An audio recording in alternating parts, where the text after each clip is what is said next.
This video sponsored by BuyMode. இந்த ஆப்பில் நீங்கள் பர்ச்சேஸ் பண்ணக்கூடிய எல்லா ப்ராடக்ட்டும் உங்களுக்கு ரொம்ப மலிவான விலையிலே கிடைக்குது. இதில் நிறைய ஆஃபர்ஸ் அண்ட் கூப்பன்ஸ் ப்ரொவைட் பண்ணுறாங்க. ஸோ இதோட லிங்க் உங்களுக்கு டிஸ்கிரிப்ஷனில் கொடுக்குறேன். தேவைப்படுறவங்க யூஸ் பண்ணி பாருங்கள்.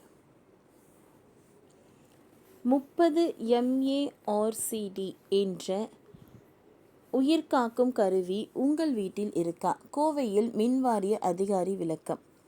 தென்மேற்கு பருவமழை காலம் தொடங்குவதால் மின் விபத்துகளை தடுக்க பின்பற்ற வேண்டிய வழிமுறைகள் என்ன என்பது குறித்து மின்சார வாரியம் அறிவித்துள்ளது. வீட்டில் உள்ள மின் சாதனத்தில் மின் அதிர்ச்சியை உணர்ந்தால் உடனே வீட்டில் உள்ள மெயின் சுவிட்சை உலர்ந்த ரப்பர் காலணிகளை அணிந்து கொண்டு அணைத்துவிட்டு உடனடியாக மின்வாரிய அலுவலகத்திற்கு தகவல் கொடுக்க வேண்டும். மின்சார கம்பத்திற்கு போடப்பட்டுள்ள இழுவை கம்பி மீது அல்லது மின் கம்பத்தின் மீது கொடி கயிறு கட்டி துணியை காய வைக்க வேண்டாம் என்று அறிவுறுத்தப்பட்டுள்ளது. கோவை மண்டல மின்சார வாரிய தலைமை பொறியாளர் குப்புராணி வெளியிட்டுள்ள அறிவிப்பில் கூறுகையில், 30 MARCD என்ற உயிர்காக்கும் கருவியை ஒவ்வொரு வீட்டிலும் பொருத்தி மின்கம்பத்தில் இருந்து காக்கலாம். மழைக்காலங்களில் மின் மாற்றிகள், மின்கம்பங்கள், மின் பகிர்வுகள் பெட்டிகள், இழுவை கம்பிகள் ஆகியவற்றின் அருகே செல்ல வேண்டாம்.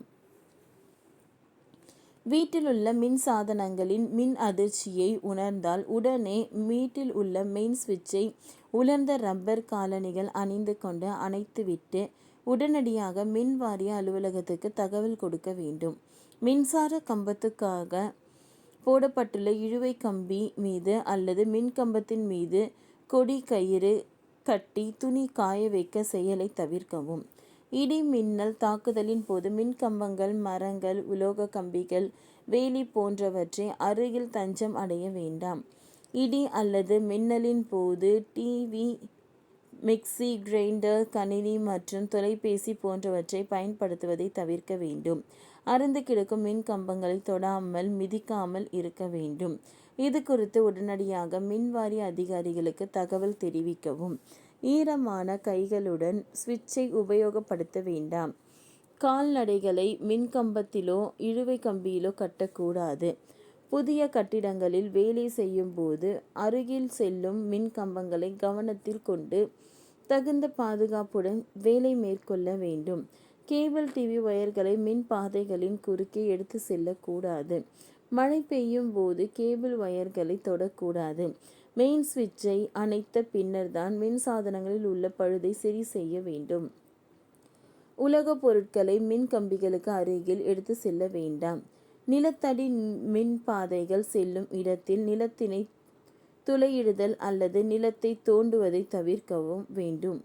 இவ்வாறு அதில் கூறப்பட்டுள்ளது. ஓகே ஃப்ரெண்ட்ஸ், இந்த வீடியோ உங்களுக்கு யூஸ்ஃபுல்லாக இருந்ததுனால் லைக் பண்ணுங்கள், ஷேர் பண்ணுங்கள், சப்ஸ்கிரைப் பண்ணுங்கள். தேங்க்யூ.